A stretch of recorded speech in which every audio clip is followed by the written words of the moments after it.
안녕하세요. 김어준입니다. 서지현 검사 성추행 사건. 가해자로 지목된 안태근 전 법무부 검찰국장과 이 사건을 감찰하고 징계했어야 할 지위에 있었던 최규일 현 자유한국당 의원이 오히려 호통을 치고 사건을 덮었다는 내용이 연일 보도되고 있습니다. 사건 진상을 파악하고 관련자에게 아무리 시간이 흘러도 책임을 묻는 것은 당연히 매우 중요한 일입니다. 근데 당시 사건이 있었던 곳은 여러 사람이 그 장면을 목격하지 않을 수 없는 공공연한 장소였습니다. 그 장면을 목격했던 사람들, 이들의 방조묵인 그리고 침묵은 이 범죄의 든든한 자양분이 되는 거죠. 당시 바로 앞자리에 있었다고 하는 이규남 장관 그리고 동석했던 동료 검사들, 이들의 비겁함은 이 사건과 함께 반드시 거론되고 또 기록되어야 한다. 김어준 생각이었습니다.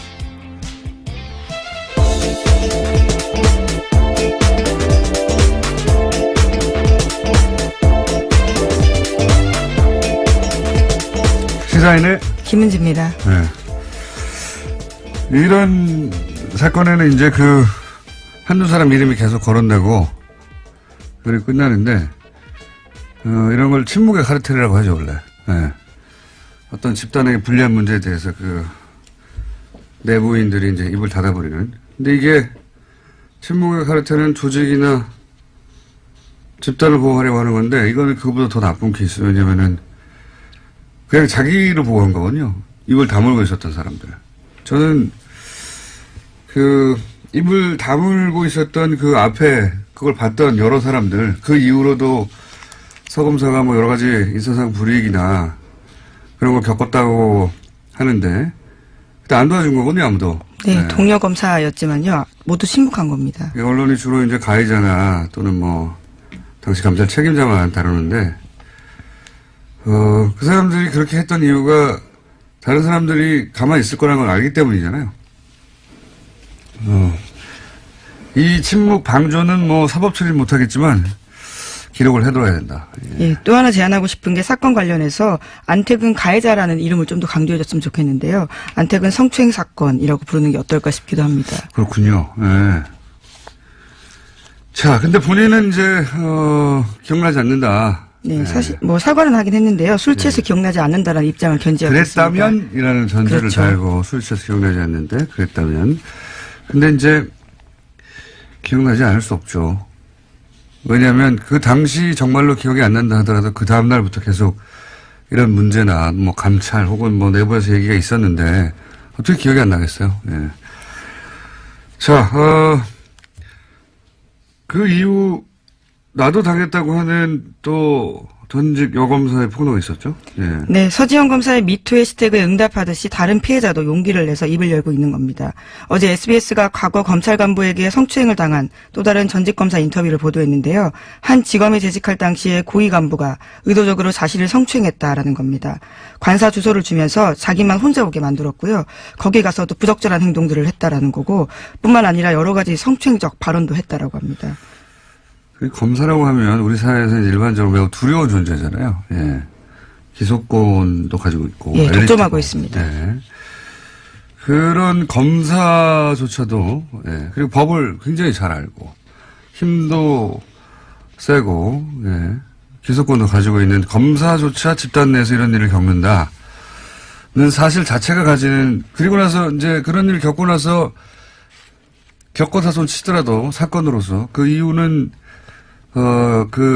가해자들이 처벌이 됐다든가, 그랬을 것 같은데, 그러기는커녕, 이렇게 8년에 걸쳐서 이제, 고통을 당했다고 하니까, 이 자체가 가지는 임팩트가 있어요, 우리 사회에. 네, 문제 제기한 사람만 입 다물게 만드는 구조가 8년 동안이나 지속된 겁니다. 검사조차 이런 일을 겪으니, 이렇게 생각하게 만드는, 굉장히 역사적인 인터뷰죠. 예, 제가 어제. 그 JTBC 인터뷰를 보면 굉장히 차분하게 자신이 겪었던 이야기들을 하고 있어서요. 그것이 주는 임팩트가 더 강하기도 합니다. 그러니까요. 태블릿 PC하고는 결은 좀 다르지만, 예.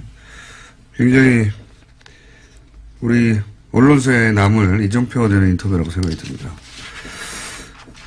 손석희 사장이었으니까 인터뷰를 했겠죠. 아마도. 또, 예. 아깝네요.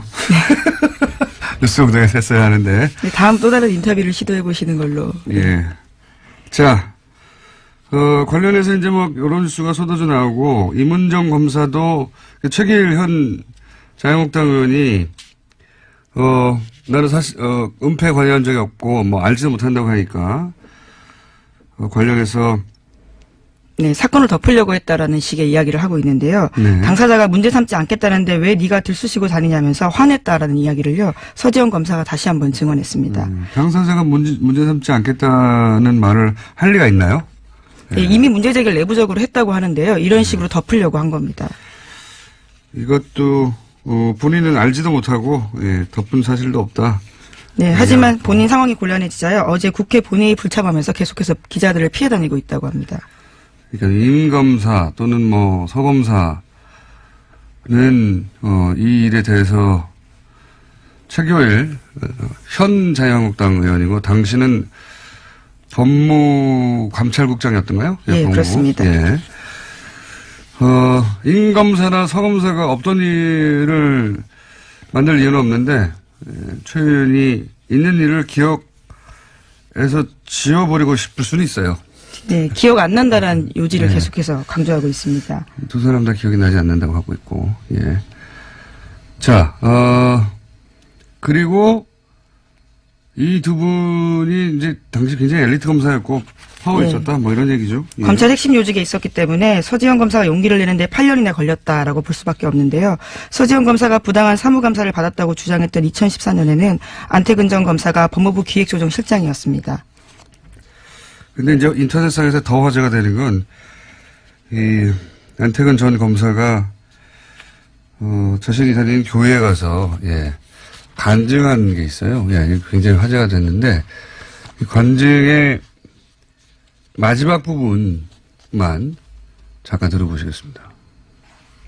믿음이 없이 교만하게 살아온 죄 많은 저에게 이처럼 큰 은혜를 경험하게 해주신 나의 주 예수 그리스도님께 감사와 찬양을 올려드립니다.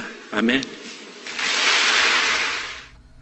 이제 서검사가 이 간증을 보고 거꾸로 나섰다고 해요. 예, 거꾸로 꼭 내가 네, 인터뷰에서도 그 이야기를 했습니다. 8년이 지나고 나서 이 간증을 보고 이게 이제 영화 밀양이었죠, 밀양. 예, 전도연 씨가 주연이었고요. 네, 전도연 씨 그 내용도 그거죠. 이제 가해자가 스스로 용서를 이미 스스로에게 한 거죠. 예, 구원과 용서를 받았다라는 이야기를 해서 충격받은 피해자 가족의 모습을 보여주고 있습니다. 이제 자기 죄의식을 이제 종교의 이름으로 스스로 털어버린 거죠. 피해자는 여전히 고통받고 있는데 피해자에게 가서 사과하거나 혹은 용서를 비는 게 아니고 스스로 용서를 해버린 겁니다. 이거를 보고 이해갑니다. 예. 네, 서지현 검사도 이에 대해서 일침을 했는데요. 회계는 피해자들에게 직접 해야 된다라는 말을 전하고 싶다고 이야기했습니다. 원래 이제 뭐 죄의식을 이렇게 해결해 주는 게 종교의 기능이기도 한데 이렇게 이제 가해자가 스스로 용서하는 용도로도 쓰입니다. 네, 피해자가 용서한 적이 없는데 이에 대해서 스스로 회계받았다라고 주장하기 때문에 그리고 또 그렇습니다. 제가 보기에는 예수님이 요건에 대해서 용서한다는 신호를 보내지 않았을 거라고 봐요. 보내지 않은 신호를 스스로 받은 거죠. 자, 다음 수는요. 네, 이와 관련해서 문재인 대통령도 사건을 언급했습니다. 어제 열린 장차관 워크숍에서 그것이 사실이라면 가장 그렇지 않을 것 같은 검찰 내에서도 성희롱이 만연하고 2차 피해가 두려워 참고 견딘다는 것이다 라고 말했는데요. 관련해서 혁신가조로 추가해달라고 이야기했습니다. 그러니까 이 성추행 관련해서는 아마 이 전과 이후로 나뉠 만큼 여러 가지 조치나 인식의 변화가 생길 것 같습니다. 그런 의미에서 역사적인 인터뷰였고요. 방송사적으로도 역사적인 기록에 남은 이정표에 대한 인터뷰였고요. 자, 다음 뉴스는요? 예, 다시 다스 뉴스입니다. 2008년 정호영 BBK 특검 당시에 혼자서 다스의 120억 원을 횡령했다고 지목됐던 전직 격리 직원 기억하실 겁니다. 해당 직원인 조아무개 씨가 피의자로 신분이 바뀌었다라고 하는데요. 서울 동부지검엔 조 씨를 입건했다라고 밝혔습니다. 혐의는 특정경제범죄가중처벌법상 횡령인데요. 검찰은 횡령 기간, 횡령 금액, 공소시효 연장 등 더 조사를 해봐야 하지만 현재로서는 모든 가능성을 열어놓고 수사하고 있다라고 밝혔습니다. 조 씨는 어제 검찰에 출석해서 조사받았습니다. 입건했다는 게 이제 피해자로 사건을 다루기 시작했다는 거지. 이분이 갇혔다는 얘기는 아닙니다. 예. 이제 이럴 때 이제 기로에 쓰게 되죠. 예. 적극적인 진술을 해야 될 때로 그렇죠. 보이는데요. 기로에 쓰게 되죠. 완전히 이제 부인하고 할 것인지 아니면, 근데 보통은 이제 결국, 자기를 보호하기 위해서 실토하기 시작하는 시점이 있죠. 예. 예, 특가법상 횡령 혐의는 무겁습니다. 제가요. 그러니까요. 이게 몇 개월 살고 나올 수 있는 게 아니거든요. 예. 액수도 너무 크고요. 아마도 이분의 입에서 뭔가 터져 나올 가능성이 꽤 있습니다. 네, 키맨이라고 예전부터 지목됐었는데 이제 좀 진실을 이야기하셔야 되지 않을까 싶습니다. 자, 다음 뉴스는요. 예, 서울중앙지검 국정원 수사팀은 국정원 전직 직원 김기동 씨의 행방을 쫓고 있습니다. 국정원 불법행위 규명을 위해서 국정원 댓글 사건의 핵심 인물이었던 김 씨 수사에 박차를 가하고 있는 건데요. 하지만 어제 전해드렸던 것처럼 수사팀은 지난해 8월 이후에 김 씨의 위증 혐의 조사를 위해서 5차례 출석 요구했습니다. 하지만 김 씨가 나오지 않았는데요. 그래서 체포영장 청구했지만 법원도 이를 기각했습니다. 수사팀 관계자에 따르면 전직 국정원 직원이라서 국정원장 허가 있어야 나올 수 있다라고 했는데 국정원 확인해보니까 허가 신청한 자체가 없다라는 거고요. 또 여러 가지 방법으로 접촉 시도하고 있지만 통화가 이루어지지 않고 있다고 합니다. 그러니까 제가 어제 그저께도 얘기했지만, 예. 5차례나 출석을 요구했고, 지난 8월부터, 예. 법원에 그래서 아무래도 이 사람 체포영장으로 강제 구인해야 되겠다고 검찰이 청구했는데, 법원이 이제 기각했어요. 예. 말이 안 되지 않습니까? 작년 8월 이후 5차례 출석 요구했는데, 지금 어디인지도 모르고. 네, 소재도 파악되지 않는다라고 합니다. 당연히 영장을 발부해야 되는데, 참 좋겠어요. 이렇게까지 해도 영장을 기각해 주니까 얼마나 좋겠어요. 도망다니기. 예, 한겨레 신문이 그 직원의 이름을 드디어 공개했는데요. 김기동 씨입니다. 이분이 이제 지금 계속해서 논란이 여러 각도로 되고 있는, 이제 최근에 사법부의 사찰 문건에서도 또 한 번 등장하는 진원 파일, 시큐리티 파일, 원세훈 전 원장을, 무죄로 파기환송하게 만들었던. 예, 유무죄 취지는 밝히지 않았었는데 파기환송 자체가 굉장히 놀랐었습니다. 그때 증거 능력이 문제가 됐었거든요. 파기환송한다는 자체가 이제 유죄 아니라는 얘기죠. 말하자면. 어쨌든 그 파일을 작성했던 당사자거든요. 예, 당사자고 그 파일 안에 보면은 이제 직원들 이름, 그 당시 국정원 직원들 이름과 그 직원들이 사용한 아이디하고 비번이 있어요. 예. 그것이 이제 증거로 인정되지 않았는데 대법원 때문에. 예. 만약에 이게 증거로 인정되면 또 다른 국면의 수사도 시작될 수 있습니다. 사실은. 예. 그래서 이분이 민간인으로서 이렇게 오랫동안 도망다니는 건 굉장히 부담스러운 일인데요. 누군가 도망다니라고 하고 있는 게 아닌가 싶어요, 저는. 예. 번개탄이나 심장마비나 추락사 주의해야 합니다. 김기동 씨. 건강하시고요. 꼭 출석하시고요. 자, 다음 뉴스는요. 네, 서울 동부지검 형사 6부가 4.16 세월호 참사 특조위 업무를 방해한 혐의로 김영석 해양수산부 전 장관과 윤학배 전 차관에 대해서 구속영장을 청구했습니다. 검찰에 따르면 김 전 장관과 윤 전 차관이 해수부 직원들과 특조위 파견 공무원들에게 내부 동향 등을 확인해서 보고하도록 지시한 혐의가 있습니다. 요즘 자유한국당에서 계속해서 제천이나 밀양 화재, 이제 세월호라고, 특히 제천 같은 경우는 세월호 사건과 연결하려고 이제 많이 노력했죠. 근데 세월호는 물론 재난 그 자체라도 대단한 비극이지만 이 사건을 정부는 끊임없이 은폐하려고 했어요. 네, 조사회를, 그렇죠. 특조회를 방해하려고 했고, 그러면서 정치적 사건이 됐거든요. 단순히 재난이라는 이유로 이제 계속 세월호라고 연결해서 다를 바 없지 않느냐, 예, 이렇게 연결하고 싶어 하는데, 계속 하겠죠, 앞으로도 그런 노력은. 예. 그러기 위해서라도 지금 대형 재난이 필요한 보수예요. 그런 의미에서는 굉장히 끔찍한데, 그게 연결이 안 됩니다. 아무리 노력해도. 왜냐하면 전 장관, 전 차관, 이런 사람들이 세월호와 관련된 조사를 직접적으로 방해한 거거든요. 왜 이렇게까지 했을까요? 지금도 굉장히 이상합니다. 예, 아직까지도 박근혜 전 대통령의 소위 7시간 행적에 대해서는 밝혀진 바가 없거든요. 정확히는 이제 7시 반이라고 나왔는데요. 뭐 7시간은 7시간이라고 치지만 이 이 전 관료들이 세월호와 관련된 정확한 사고 원인이 밝혀지면 좋은 거잖아요. 왜 이렇게 못 그렇죠. 재발 방지를 위해서도 반드시 밝혀져야 될 부분입니다. 아니, 뭐, 재난이 발생해서 큰 사고가 났습니다. 그러면 그와 관련된 조사를 하고, 다시 그런 일이 없도록 하고, 사람들이 여러 가지 의혹이 있으면 밝혀내면 좋은데, 이 조사위의 업무를 방해하기 위해서 이렇게 많은 사람들이 동원됐고, 이해가 안 갑니다. 네, 이해가 안 가는데, 어쨌든, 방해한 사람들에 대해서 방해한 혐의가 확실히 드러나서 구속영장이 청구됐다는 얘기입니다. 왜 방해하려고 했는지는 아직 나오지 않고 있습니다만. 자, 다음 뉴스는요. 네, 어제 안종범 전 수석이 박근혜 전 대통령 재판의 증인으로 나왔습니다. 재판 쟁점 중에 하나가 추가된 이재용 부회장과 박근혜 전 대통령 간의 영차 독대인데요. 이 부분을 안 전 수석이 영차 독대 전날 자료를 준비했다라고 중요한 증언을 했습니다. 이는 다음 주 월요일로 예정된 이재용 삼성전자 부회장의 항소심 선고에도 중요한 부분입니다. 이거 굉장히 중요하죠. 몇 번 저희가 언급했습니다만, 예. 지금까지 삼성의 이제 방어 논리는 첫 번째 독대가 대구 창조센터의 개소식에서 잠깐 만난 거였는데. 네, 5분 만났다라고 주장하고 있죠. 그때 어떻게 승마 이야기를 공개적인 장소에서 하냐. 이제 그 이전에 독대가 1차가 아니라 영차 독대가 따로 있었다. 가 이제 검찰의 주장이었고 이걸 뒷받침하는 증언이 나온 거죠. 네, 안 전 수석조차도 독대를 위한 파일을 만들었다라고 하면서 이메일 내역에 대해서도 인정을 한 겁니다. 그랬겠죠. 예, 당연히. 근데 이제 지금 박근혜 전 대통령이 계속해서 출소를 거부하고 있지 않습니까?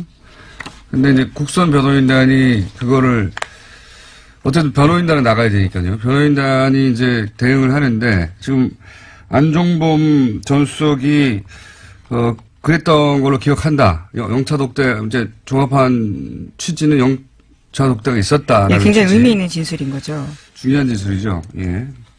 그렇게 진술을 하자, 증언대에서, 예. 국선 변호인단이 안종범 수석에게 이렇게 묻습니다. 신장암 수술 때문에 전신 마취를 한 적이 있는데, 그래서 기억력이 했을 수는 없느냐. 예, 그 증언의 능력을, 그 증언의 어떤 신빙성을 탄핵하기 위해서 이런 식의 질문까지 하는 거죠. 그렇죠. 그렇게 기억하고 있는데 혹시 전신 마취해서 기억력 감퇴를 있을 수도 있지 않느냐. 이렇게 뭐랄까요. 국선 변호사들이 고생하고 있는 거죠.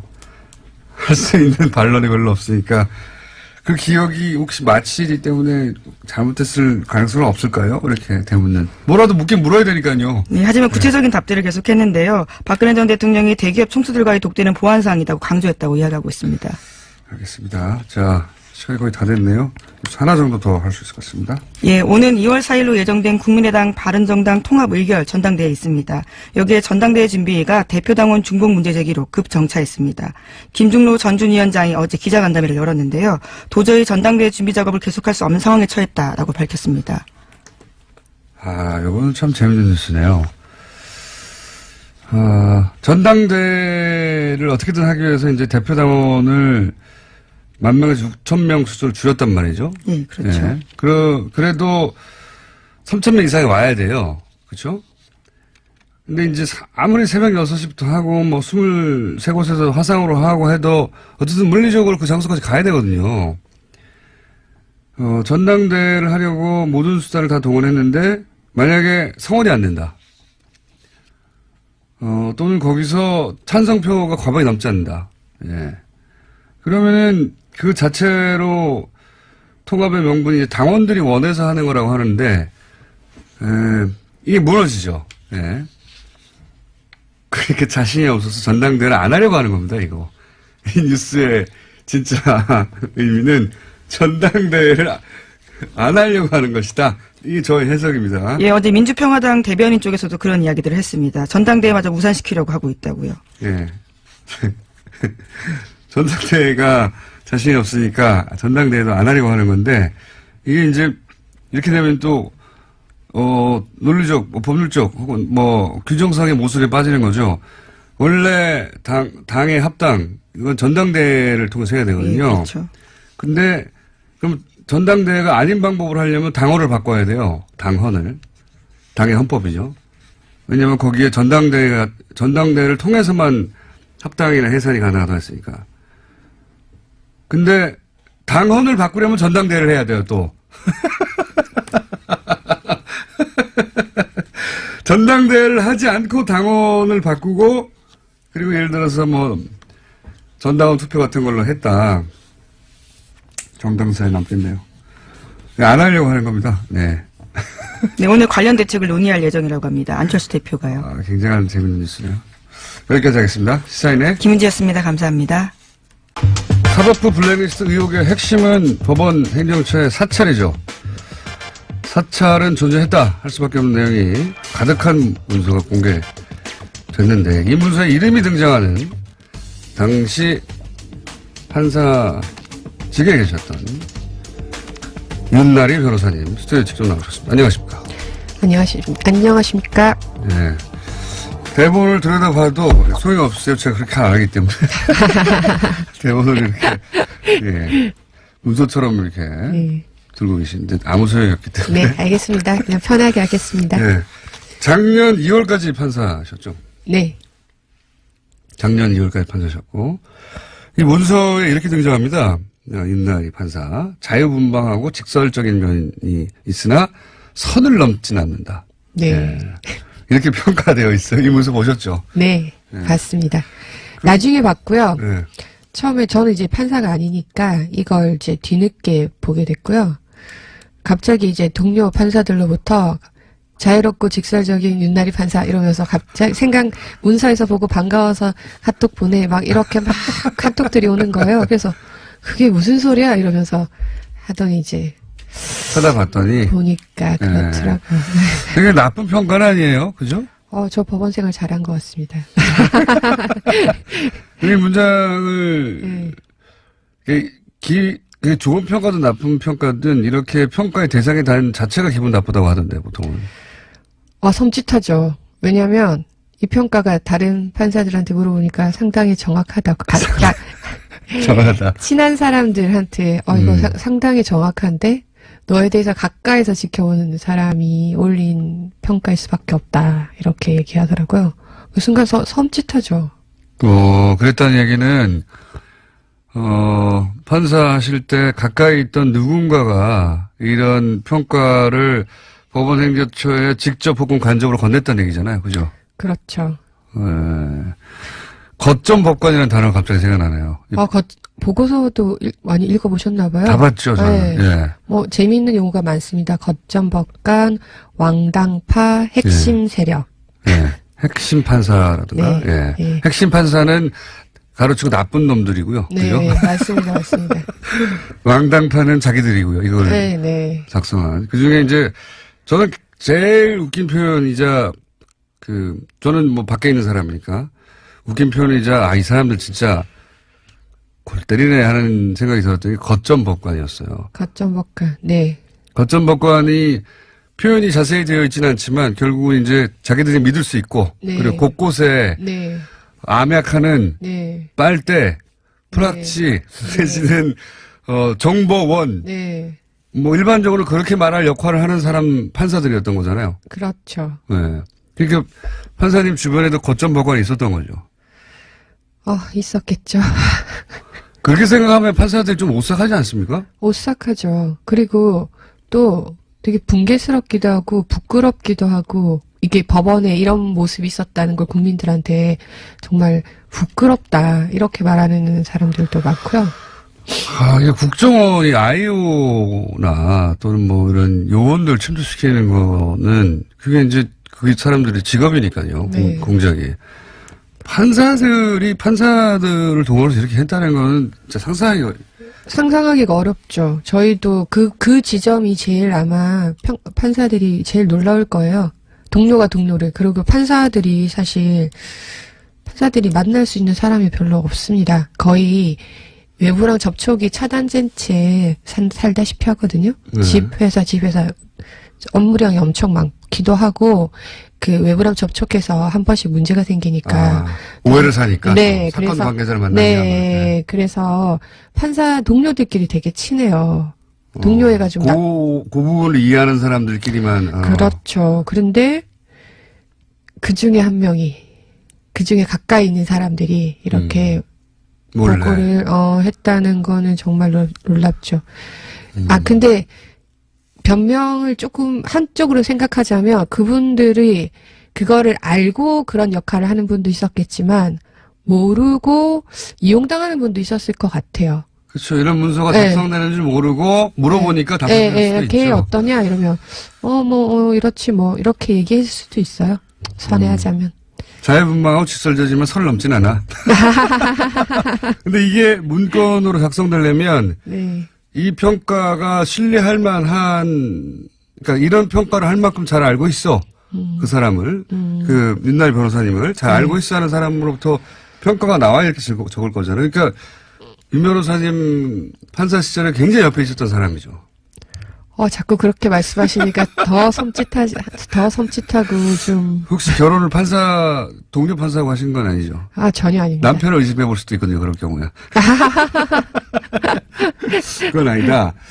그리고 또, 그 변호사님은 색깔로 또 이 성향을 분류해놨는데, 검은색, 빨간색, 파란색. 여기서는, 빨간색이 나쁜 사람들이 아닙니다. 보통은 네. 적색 분자, 빨간색을 이제 요주 인물로 하는데, 여기는 빨간색이 오히려, 정반대인 것 같아요. 근데 본인은 파란색이에요. 네. 파란색은 뭡니까? 중간 정도 선호되는 빨간색은 최선호. 파란색은 중간 정도 선호. 검은색은 있어도 좋음. 그 리스트 자체가 리스트 자체가 일종의 꼼수 리스트예요. 어떤 의미에서 꼼수를 쓰죠? 그 리스트를 만든 게 기자분들은 거기에 그 보고서가 엄청 방대한데 리스트가 있기 때문에 거기에 주목하는데 그거는 사실은 좀 나중에 뒤에 말할 핵심 판사 네. 그것보단 덜 중요한 건데 사법행정위원회라는 걸 만들었어요. 네. 그게 판사들이 너무 이게 그 표현에 대해서도 너무 억압하고 그 너무 관료주의가 심해지니까 판사들 그러니까 보통의 평판사들도 사법행정에 참여할 수 있는 루트를 만들어 달라 이런 요구들을 많이 하기 시작했거든요. 네. 그거에 대해서 이제 행정처에서 내놓은 대안이 사법행정위원회라는 걸 만들었어요. 평판사들도 법원 행정에 참여할 수 네. 있는 하나의 창구로. 일종의 자문기관으로 대법원장에 대한. 근데 이제 그게 그러면은 판사회의에서 그 대표를 선출을 해야 될 거 아니에요. 상식적으로는. 근데 그 대표들을 각 직급 각 그 지역의 고등법원장들에게 네. 선출하도록 했어요. 네. 그러니까 다시. 그럼 사실은 의미가 없죠. 그러니까요. 네. 그러면 예를 들어 회사로 치면 지점장들한테 네. 자기가 원하는 사람을 뽑으라는 거 아닙니까? 네, 그렇죠. 네. 그러면 뭐 당연히 지점장한테 충성하는 사람이 뽑히겠죠. 네. 그러니까 그렇게 될 것 같으니까 그러면 흥행이 완전 실패하잖아요. 역시나 저거는 그냥 또 다른 관료주의다. 네, 그거는 그냥 보여주기 꼼수에 불과하다. 이렇게 이제 내부 평판이 내부에서 이제 그런 막 의견들이 나오니까 그 리스트를 만든 거죠. 그렇게 안 보여. 왕당파들을 배제하고 다양한 사람들을 넣은 것 같지만 이 사람들이 크게 행정적 정책에 반기를 들 것 같지는 않은 사람. 체제 수능적인 사람들을 중심으로 네. 직접적인 왕당파, 저 사람 봐, 양승태 사람이지 이런 소리는 안 듣지만 이런 사람을 넣으면 양승태 대법원장의 방향에 그렇게 반기를 들 정도는 아닌 사람들. 그러니까 다양성은 외관으로 봤을 때 되게 다양성은 갖추지만 크게 문제 안 일으킬 사람. 크게 문제는 안 일으키죠. 본인은 그러면 중간 정도 되는 사람이네요. 그렇죠. 저는 선을 넘지 않잖아요. 그러니까 사람들이 보기에 자유분방하고 자기주장을 하긴 하지만 직접 반기를 들 것 같지는 않은 포섭은 될 수 있는 사람. 이런 회색 분자로 분류되시는 거네요. 좀 그런 면이 있죠. 그러니까 이 문서는 이게 블랙리스트 아니냐, 혹은 뭐 이거가 성향 분석이 아니냐고 하는데 요거는 아예 블랙리스트를 제외해버리고. 네, 그렇죠? 아예 그런 건 아니고. 아예 제외하고 포섭이 될 수 있는 사람 중심으로 그 중에 약간 등급을 나눈 거네요. 그렇죠. 네. 그 중에 이제 중간 정도 등급으로 분류되신 거고, 선을 넘지 않기 때문에. 선을 넘지 않기 때문에. 선도 사실 몇 번 넘었는데. 아니, 이게. 그렇게까지 자세히 관찰을 못 하셨나 봐요. 여기, 그 출연을 하신 자체가 사실 선을 넘었는데 아니요, 작년에 선을 넘었어요. 작년에. 제가 나오자마자 이 사태가 터지고 나서 제가 한겨레에 기고를 했거든요. 예. 판사들의 거짓말이라고. 왜냐면 이 사태가 묻힐 뻔했어요. 그래요? 이게 처음에 어떻게 촉발됐는지는 아시죠? 누군가 지금 이름이 갑자기 생각 안 네. 나는데 예. 이모 판사가 이제 예. 행정처 발령이 취소되고 돌아가면서 네. 이제 됐는데 그때 법원에 가려고 했더니 이제 거기 가서 문서를 열어보면 여러 가지 성향 파일들이 네. 있을 텐데 그 너무 놀라지 말라. 예, 그래서 이런 얘기를 이제 들었다. 예, 예. 그래서 이제 못하겠다 그러고 이제 예. 돌아가는 그거가 있었는데 그게 언론이 처음에 한 곳만 보도해주고 그 뒤로는 보도를 안 해줬어요. 저희는 계속 떠들었어요. 근데 예. 국민들이 아무도 모르고 판사들도 몰랐어요. 긴가민가 했는데 도저히 안 되겠는 거예요. 이대로 묻히면 안 되겠다 싶어서. 본인이 그래서 그때 제가 기고를 처음으로. 아니요, 제가 처음이 아니고 경향신문에서 먼저 나고 다른 신문사에서는 실어주지 않았어요. 후속 기사들을. 그래서 그래 그럼 기사를 안 실어주면 내가 기고라도 하겠다. 그건 가능하냐? 그래서 한겨레 이제 기고를 했죠. 판사들의 거짓말이라고. 근데 그게 선을 넘은 거죠. 그거 판사직에 계실 때 기고한 겁니까? 나오자마자 변호사 개업하기 전에. 나오자마자. 나온 다음에 역시 선을 넘지는 선을 않는다. 넘진 않네. 판사직에 계셨을 때 해야지 선을 넘는 건데. 네. 여하간 오래 걸렸어요. 그죠? 네. 1년, 거의 1년 걸렸죠? 저도 기억하기로 거의 1년 전쯤에 처음 나왔는데 뭐 기사가 그렇게 많지 않았습니다. 많지 네. 않았는데 저희는 주목한 기사였는데 해안이 있으시네요. 있습니다. 네. 있는데요. 근데 이제 정보가 많지 않으니까 네. 더 계속 지속적으로 떠들 수는 없죠. 네. 이게 이제 그런 리스트를 만들었다는 건 자기 사람으로 다 채우면 눈치가 보이니까 균형을 맞춘 네. 거죠. 그러니까 균형을 너무 안 맞추면 니들끼리 다 해먹어라 이런 소리 나오니까 네. 균형을 일종의 안전장치처럼 균형을 맞추려고 했는데 그렇다고 딱 블랙리스트 자기들 말 안 듣는 사람 끼워놓을 수는 없고 네. 예, 그래서 그런 분들도 몇 분은 들어가 계세요. 몇 분은 그 분 중에서도 조금 그런 분들. 이제 좀 지금 약한 분들. 핵심이 되는 게 핵심. 네, 핵심. 네, 핵심이 소위 말해서 블랙리스트. 네, 그게 블랙리스트죠. 이분들은 형사재판부에 지난 7년간 MBC 보도에 따르면 한 사람을 제외하고는 아무도 임명되지 않았다, 별로 가지 않았다 그랬는데 이게 의미하는 바가 뭡니까? 형사재판부에 안 보낸다는 건 무슨 의미입니까?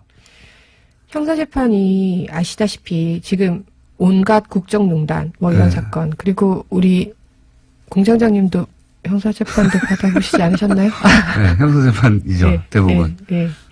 그 형사재판이라는 게 굉장히 시국과 밀접한 특히 서울중앙지방법원 형사재판은 굉장히 밀접한 관계가 있어요. 되게 크리티컬한 정치적이고 그렇죠. 민감한 정권에 치명적일 네. 수도 있고.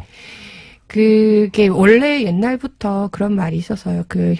제가 들어올 때부터 형사재판은 아무나 보내지 않는다. 특히 서울중앙지방법원 형사재판은 정말 이제 인정받는 실력으로도 당연히 인정받겠지만 네.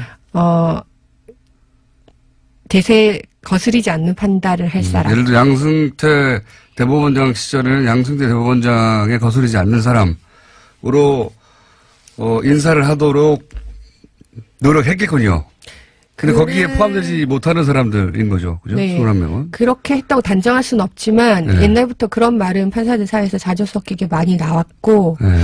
근데 이번에 MBC 보도에서 그런 보도를 봤어요. 네. 어떻게 취재하셨는지 모르겠어요. 대단하십니다. MBC 요즘 살아나고 있어요. 네. 네. 근데 이거 굉장히 핵심을 짚은 그 보도였거든요. 네. 그 부분은. 네. 이 사람들이 어떻게 됐을까? 핵심 판사들이. 네. 이 사람들이 어떤 불이익을 당했을까? 네. 근데 판사들이 불이익이라는 게 뭐 감봉한다든가 이런 게 아니잖아요. 그렇죠. 눈에 보이게 불이익을 되게 많이 줄 수 있어요. 임지라든지 네. 아니면은 보직이라든지 네. 뭐 중요한 포스트들이 이런 거죠. 이렇게 서울 형사부 네. 아니면 행정법원에도 보면 굉장히 4대강이라든지 정치적으로 예민한 이슈들이 많이 가잖아요. 그렇군요. 집회 촛불 집회 예, 그거 예. 뭐 어떻게 허락해 줄 건지 안 할 건지 이런 네. 것들도 다 행정법원에서 하잖아요. 그렇죠, 그렇죠. 그러니까 그런 자리들에 이제 그 좀 더 믿을 만한 양승태 대법관에게 반하지 않는 사람을 꼽고 본인이 보기에 양승태 대법원장 이 보기에 이제 문제를 안 일으킬 사람들 이런 사람들이 가게 되는 그런 면이 있다고 이제 이거- 판사사에서는 그렇게 회자됐어요. 근데 이제 그렇겠죠. 왜냐하면 이 문건을 왜 만들었겠어요? 문건을 왜 만들겠어요? 뭐 그러니까. 밥을 왜 짓겠어요? 밥을 먹으려고 밥을 먹. 그 문건을 쓰려고 만든 거죠, 이 내용을. 그렇죠. 네. 네, 이 내용을 그렇겠죠. 분석해서 자기들이 원하는 사람들을 원하는 위치에 보냈겠죠. 원하지 않는 사람들은 배제하고. 아니, 이 문건은 사실은 그렇게까지 드러난 문건은 모든 판사들에 대해서 성향 분석을 한 문건은 아니고요. 아니겠죠. 아까 말했던 네. 그 꼼수 리스트, 네. 거기 60명, 그 다음에 핵심. 핵심 21명. 핵심. 그러니까 보통의 평판사들과 떨어뜨려 놔야 될 핵심 20명 정도. 그 정도거든요. 근데 그 20명 중에서 몇 명에게는 굉장히 디테일하게 그 사람의 정보를 파악을 했어요. 근데 이것도 문건이 다 열린 게 아니잖아요. 760건 정도는 아예 비밀번호가 걸려서 못 열었잖아요. 네, 그렇죠. 삭제된 것도 300건 있고. 네. 그 다음에 아예 그 PC를 제출하지 않는 법원행정처 처장도 있고. 네. 그 양반은 왜 안 냅니까? 그분이 안 내신 게 아니죠. 그분은 이미 나가셨고, 네. 그거는 이제 행정처가 관리하고 있는데, 네. 행정처에서 안 내놓은 거죠. 행정처가 대법원장의 요청에도 그렇게 거절할 수가 있는 거예요? 행정처장님이 따로 계시니까요. 그러게 저도 뭐 윗분들 얘기는 잘 모르죠. 근데 그런가 봅니다. 행정처는 이런 경험을 보신 적이 있어요? 대법원장이 내놓으라고 했는데 처장이 싫다고 그러는 거 본 적 있어요? 저는 경험이 없죠. 근데 뭐 내부에서 어떻게 진행될지 모르겠지만 그 행정처에서 거부한 건 확실히 거기 문건에 적혀 있어요. 제출을 요구했지만 거부당했다. 협조해주지 이게 않았다. 상상하기 힘들거든요. 조직의 장이 이런 사실 범죄 아닙니까? 범죄와 관련한 증거물을 내놓으라고 그랬는데 안 돼 이러는 거 아니에요. 이거 이해가 안 가거든요. 일반인들은. 네. 판사들 왜 저러는지 왜 그러는 거예요? 이게 말이 됩니까? 저도 여쭤보고 싶어요. 왜 그러는지. 말이 안 되죠. 네. 근데 네. 이게 아마 행정처와 네. 그 일반 판사들 간에 지금 되게 괴리감이 있는 것 같아요. 행정처는 여전히 양승태 대법원장이 임명한 사람들로 많이 현재도 있고 또 뭐 거기 들어가면 또 그 나름대로 우리도 조직을 위해서 일했다 이런 그런 게 있지 않을까요? 뭐 국정원에서 뭐 심리 전담 이해해 했던 주려고 하는 사람도 겁니까? 아니 뭐 이해하려는 선을 건 넘진 아니 않는다. 이해하려는 건 아니지만 어쨌든 그 내부 논리라는 게 있으니까 아마 그렇게 되지 그렇죠. 않을까 싶고요. 제 말은 그게 옳으냐 이거죠. 그렇게 하는 게. 뭐 당연히 저는 그렇게 하면 안 된다고 생각하죠. 그럼 행정처를 그러면 싹 갈아버려야 되는 거 아니에요? 기본적으로 이런 상황에서도 그걸 저항하면서 막아보려고 하고 숨기려고 한다는 게 말이 안 되잖아요. 그렇죠. 그래서 이번에 김소영 행정처장이 물러나신 거 아닌가요? 그걸 저한테 물으시면 안 되고 그렇겠죠. 전 그렇다고 생각하고 있어요. 아니라고 하시지만 사실은 그런 거가 중요하게 작용하지 않았을까요? 그러니까요. 네. 이게 대법원장이 이 사태의 진상을 파악하기 위해서 관련된 자료를 내놓으라고 하는데 여러 가지 이제 이유로 안 내놓고 비밀번호 내놓으라는데 안 내놓는 거 아닙니까? 제목만 봐도 이상한 파일들이 있어요. 제목만 봐도 이상한 파일이 진짜 있어요. 그러니까요. 네. 저는 이 파일을 꼭 열어야 된다고 생각하는 게 국제인권법 연구의 가로 안에 인사. 그게 핵심 아닙니까? 그게 핵심이죠, 핵심. 블랙리스트가 득실득실하는 건 아니고 여기가? 어떻게 진짜 실행됐는지 안 됐는지를 바로 검증해 볼 수 있는 파일일 것 같아요. 파일명만 보면. 그거 자기들이 열어서 지워버리지 않을까요? 이미? 300건은 파일을 지운 게 아니라, 그러니까 파일 삭제하고 휴지통에 넣는다. 보통 그렇게 생각하시는데, 그러면 또 이거 왜 지웠냐고, 혹은 복원할 수 있으니까 그렇게 안 하고, 내용이 심각한, 아마도 그래서 그랬겠죠. 심각했을 법한 그 내용들은 안에 있는 내용을 지워버렸어요. 파일은 존재해요. 네. 파일은 존재하는데, 안에 텍스트가 하나도 없는 거예요. 그런 파일이 이 삭제 파일인 겁니다. 삭제가 아예 지운 걸 휴지통에서 꺼낸 게 아니에요. 제가 저보다 더 디테일하게 아시는데요? 저도 그런 얘기는 작년부터 떠돌았어요. 이게 단순히 휴지통에 넣어서, 그러니까 우리가 파일 삭제할 때 휴지통에 넣는 게 아니고, 뭔가 특수한 프로그램을 이용해서 웬만하면 복구하기 힘든 그런 걸 이용해서 지웠다는 얘기는 작년부터 있었어요. 그거는 또 그것대로 네. 물리적으로 삭제하는 것이고, 네. 제 말은 뭐냐면은, 그 내용을 삭제해버리는 거예요. 문서를 열었어. 열었는데 없어. 백지예요, 백지. 그런 삭제가 있는 겁니다, 지금. 그런 거는 복구할 수도 없지 않아요? 없죠. 내용이 없는데 어떻게 복구합니까? 그렇게 지울 만큼 자기들도 문제가 된다고 생각하는 파일들이 있었던 것이고, 그거를 안 내놓는다는 게 말이 안 되는데.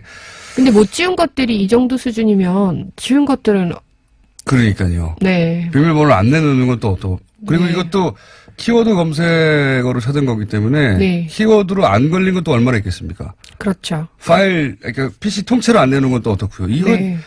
일반인들이 생각하면 야 이거 압수수색해야 되는 거 아니야? 이렇게 생각하거든요. 근데 지금은 사법부 내에서 이 사안을 조사하고 있잖아요. 네. 저는 이런 생각이 들거든요. 직장입니다. 네. 판사를 하셨으니까 판단해 주세요. 직장입니다. 일반 회사인데 사장이 직원들을 거점 부장, 거점 과장, 거점 사원을 두고 다 감시를 해요. 그 다음에 카페 들어간 거 다, 그리고 이메일 다 뜯어봐요. 개인들 이메일 다 뜯어보고, 카페에 들어간 행위, 그 다음에 무슨 게시물을 쓰는지 다 기록하고, 그 사람들 어떤 사람들인지, 이 사람들이, 또 말을 듣게 하기 위해서 어떻게 회유하거나 할지 그리고 이제 분류를 쭉 하고, 카톡도 들여다보고, 다 했어요.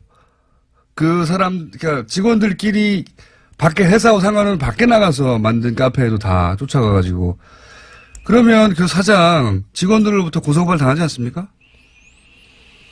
근데 조금 다르신 게 있어요. 카톡이랑 이메일을 몰래 뜯어본 게 아니고요. 네. 그 이메일을 개인적으로 받은 사람이 누군가가 네. 그 이메일을 상부에 보고한 거예요. 마찬가지입니다. 라고 봅니다. 네. 어쨌든. 그리고 어쨌든 그들끼리, 자기들끼리 있는 카페에 들어가서 누군가 침투시켜 상관은 맞잖아요. 그러니까 이런 행위 전반에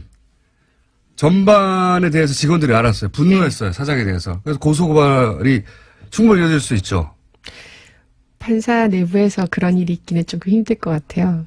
근데 직원들이 했다는 뉴스를 본 것 같은데요. 제 말은 네. 일반적인 회사 같은 경우에 고소고발 그렇죠. 할 수 있죠. 네, 그렇겠죠. 네. 사장은 처벌을 네. 받겠죠. 네.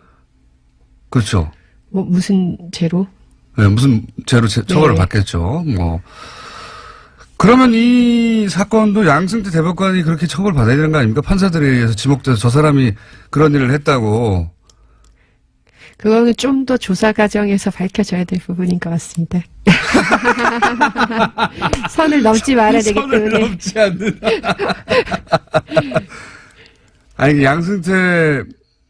근데 저는 이제 사법 처리는 네. 최종적으로 이제 해야 될 부분이고요. 네. 일단은 먼저 더 밝혀야 된다고 생각합니다. 그래서 물론 다 밝히고 나서. 네, 다 밝히고 다 나서. 밝히고 나서 사법 처리해야 되죠. 네, 다 밝히고 나서 책임져야 될 사람은 법적인 책임을 져야 된다고 생각은 하는데요. 그건 맞는데 그 조사 과정은 그리고 불이 돌아버렸네요. 재미있는 담소를 나누고 있었습니다. 정의당 노회찬 원내대표 나오셨습니다. 안녕하십니까? 네, 안녕하십니까?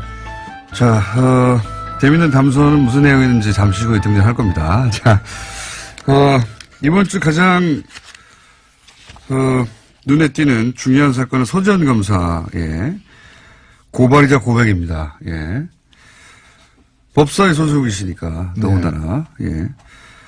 이 사건 관련해서 이제 안태근 전 검찰국장이 가해자로 지목이 됐고, 예.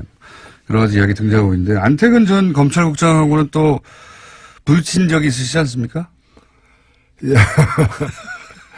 예, 박근혜 그 국정농단 사건 때, 그 당시 시점에, 예. 안태근 이 검사가 검찰국장이었어요. 예. 그래서 이제 각종 청문회 등 뿐만이 아니라 이제 특히 이제 국회 법사위에 예. 법무부 업무 점검할 때 보면 배석하는 사람이었거든. 예. 저하고 이제 부닥친 적이 있죠. 인사 예산을 다 담당하는 게 검찰국장이기 때문에 당시 뭐 그런 얘기도 있었습니다. 우병우 사단의 핵심 인물 아니냐. 네. 그러면서 이제 법사위에서 한번 부딪힌 적이 있는데 그때 저희가 법사위에서의 공방 녹취 잠시 들려드리겠습니다. 검찰국장 뒤에 계신데 이 LCT 사건에 대해서 청와대 민정수석실에 보고가 되고 있습니다. 기억이 없습니다. 뭐가 없다고? 기억이 없다고요? 야, 참. 보고한 사실이 없는 게 아니라 기억이 없다고요? 보고 안 했을 수도 있고요. 보고 안 했을 수도 있고요. 누가요? 그냥 제가 보고한 기억이 없습니다. 아니 보고 안 했으면 안 했으니까 보고했을 수도 있다는 얘기예요? 그따구로 얘기하는 거예요? 네? 답변을 그따구로 하는 거예요? 아니, 그런 기억이 없습니다. 아니면 아닌 것이고 모르는 것이지 기억이 없다는 건 무슨 말이에요? 막장입니다. 막장이야. 영상으로 보면 굉장히 뭐랄까요. 한마디로 건방진 태도군요. 예. 그럼 뭐 내가 이렇게 말하든 저렇게 말하든 뭐 아무 상관없어. 예, 저 상황이 예. 그 이제 제가 원래 지적하려고 했던 것은 LCT가 아니었고 예. 박근혜 대통령이 자신에 대한 여러 가지 그 케이스 스포츠처럼 미르재단 의혹이 이제 컸을 때 예. 그에 대해서는 한마디도 안 하고 엉뚱하게 뭐 롯데 그 그룹 비리 그 수사 제대로 해라 엉뚱한 얘기를 하길래 예. 저 롯데 얘기는 왜 갑자기 튀어나오냐 예. 저거는 검찰에 보고를 했느냐 사실은 그 비공식적으로 법무부에서 청와대와 내통하는 공식 창구가 예. 관례적으로 검찰국장이에요. 예. 검찰국장의 창구인데 그래서 검찰국장에게 그럼 LCT 사건은 당신이 보고해서 저 대통령이 저렇게 얘기하냐 예. 라고 이제 제가 이제 물었던 거예요. 그러면 보고 안 했다가 잡아떼거나 보고했다고 시인해야 되는데 기억이 안 난다. 이 얘기는 뭔가 하면은 뭐 너한테까지 내가 굳이 얘기해야 되냐 뭐 이런 태도예요. 그렇죠. 저 태도는 뭔가 하면은 저게 그냥 저 장관도 저한테 저렇게 답변을 못해요. 국회의원에게. 예. 근데 장관도 아닌 그 휘하에 있는 사람이 저렇게 얘기했다는 거는 굉장히 자기가 백이 든든하다라는 나중에 밝혀졌지만 우병우하고 수개월 동안 1000통에 가까운 전화 통화를 한 예. 사람입니다. 바로 이분입니다. 예. 기억하실지 모르겠는데 우병우 전 민정수석과 법무부 검찰국장이 뭐 1000통 이상 전화를 했다. 요 내용을 기억하실 수 있어요. 그 당사자가 지금 이 사건, 예, 서검사 사건의 바로 가해자인 겁니다. 예. 그러니까 그냥 검찰국장이 아니라 청와대 핵심가 이게 그렇죠. 모든 나를 어떻게 건드려? 예. 장관 위에 있는 사람이다. 뭐 이런 나를 바로 그 말씀이죠. 예. 나를 어떻게 건드려? 근데 뭐 노회찬 의원이 당시 법사위에서 보고했어요. 그랬더니 뭐 했을 수도 있고요, 안 했을 수도 있고요. 이런 거 아닙니까? 그런 거죠. 당신이 뭘 하려고 그래? 이런 거 아니에요. 예. 그러니까 저는 저 때 이제 느낀 것이 우리나라가 태형이 없지 않습니까? 예. 저도 태형을 반대하는데 이 경우를 보면서 정말 태형이 필요하다 이거는 몹시 쳐라 이제.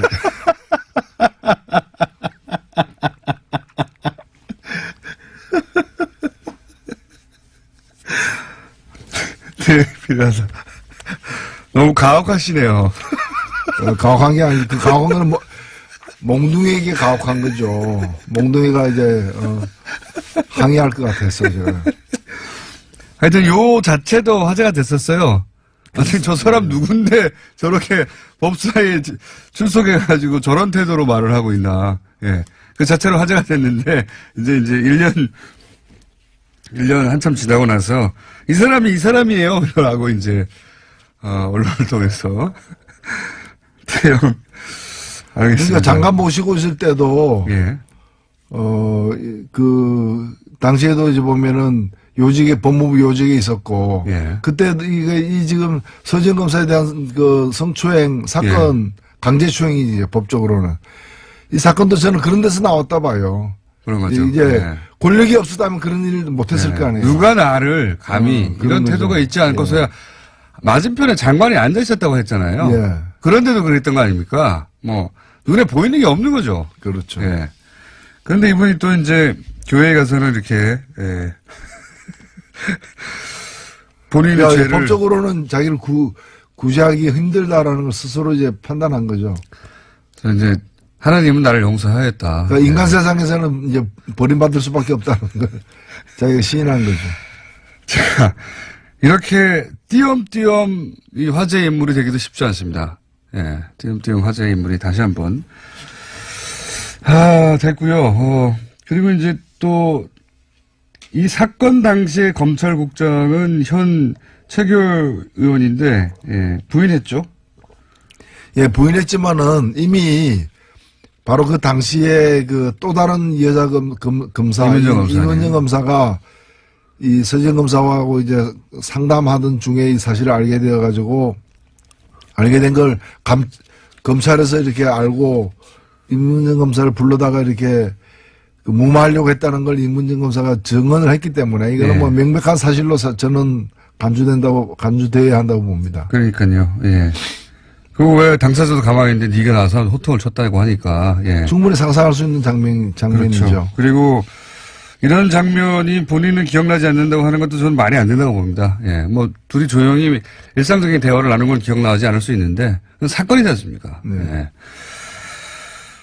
자, 그렇게 넘어가려고 하고 있는 와중입니다. 예. 이게 근데 넘어가지 않을 것 같죠? 넘어갈 수는 없는 것이죠. 넘어갈 수는 없는 것이고, 다만 이제 공소시효 등 때문에, 예. 이제 이게 사법적인 어떤 그 법을 적용하기에는 좀 네. 시간이 많이 흘러간 점은 있지만은, 이 서지현 검사가 그런 것까지 다 알고서 사실은 폭로를 한 거예요. 맞습니다. 예, 그걸 뭐 몰라서 폭로했다 면 그럼에도 불구하고 이것은 알려야 된다. 다시는 이런 일이 반복되지 않아서야 된다고 얘기한 거고, 그 검찰 내부 통신망에 올릴 때 이 네. 사건을 담은 글과 더불어서 첨부문서 2개를 같이 올렸어요, 사실은. 그 첨부문서 중에 하나는 뭔가면은 인사 불이익 당한 것에 대한 소명이고요. 예. 또 하나는 뭔가면 본인이 소설을 썼어요. 그 소설에도 보면 그 소설 내용 중에 82년생 김지영이라는 얘기도 여러 번 나오는데 예. 아마 그 책을 읽고 많은 생각을 하게 된 것 같아요. 제가 볼 때는 그 책이 영향을 많이 미친 것 같기도 하고요.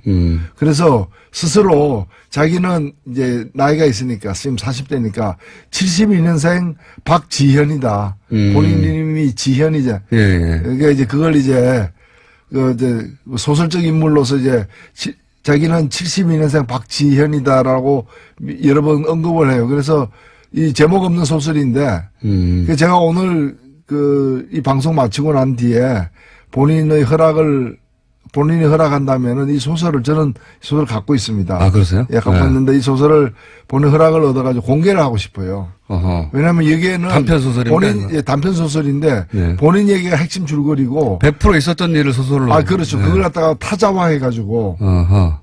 소설로 썼는데 뭐 이게 본인이 검사이기 때문에 문학적 가치 이런 거라기보다는 얼마나 좀 절절했으면은 이걸 갖다가 이렇게까지 만들어서 그리고 여기 보면 다른 사례들 있죠. 네. 그게 회사라고 표현돼 있어요. 뭐. 검찰청을 회사라고 표현하고 있는데 그 회사에서 벌어지고 있는 다른 성폭력 사례들이 또 등장을 해요. 아하. 등장하기 때문에 이분이 이 사태를 어떻게 인식하고 있었는가 서검사가 그거가 잘 알 수 있는 저는 소개라고. 그러니까 여러 가지로 방법을 오랫동안 생각한 거군요. 이 사실 알려야 되는데. 네. 그렇죠? 그리고 예를 들어 성폭력 다른 피해자들은 이제 본인이 자신의 신분을 드러내지 않으려고 한다면 그것도 할 수가 없으니까. 그런데 알리긴 알려야 되겠고 또 본인도 본인 이야기를 사람들이 이해하기 쉽도록 알려야 되겠는데 연구도 하고 막 고민도 많이 한 거죠. 그러다가 그 결국 보면은 먼저 돌아가신 어릴 때 돌아가신 아버지 얘기까지 나오고 남편까지도 나오고 그날 남편하고 같이 원래는 어떤 콘서트 가기로 했는데 네. 남편이 갑자기 다른 일로 다른 곳에 가려고 하기 때문에 콘서트장에 못 가고 할 수 없이 이 장례식에 빈소에 간 거예요. 어허. 그래서 이제 그때 왜 남편이 같이 콘서트 갔으면 자기는 빈소에 안 갔고 안태근으로부터 성추행 안 당했을 거라는 이런 것부터 시작해가지고 그러니까 이게 그 빈소에서 있었던 짧은 사건이 아닙니다. 이분이 8년을 갖다가 이걸 갖다가 계속해서 반추하면서 되새기면서 그러니까 8년 동안 성추행 당했다고도 사실 봐야 돼요. 게다가 그때마다 괴로웠을 거 아니에요. 게다가 이 얼마나 또 치욕적이기도 하지만 억울하기도 하잖아요. 이게 이제 그런 일을 겪고 나서 누군가가 그 가해자를 단죄를 하고 사람들이 이게 얼마나 잘못된 일인지에 대해서 얘기했으면 모르겠는데 다들 덮는 데다가 거꾸로 뭐 인사보복을 당한 거죠. 억울하게 보복을 당하고 또 꽃뱀이라는 얘기 듣고 얼마나 억울하게 상처가 엄청 영혼의 상처를 입은 겁니다. 한마디로. 그러니까 이 사건이 8년 동안 가해 행위를 한 것이 안태근이다 이렇게 봐도 되는 거예요. 이분은 근데 이제 교회에서 용서를 받으셨더라고요. 스스로. 예.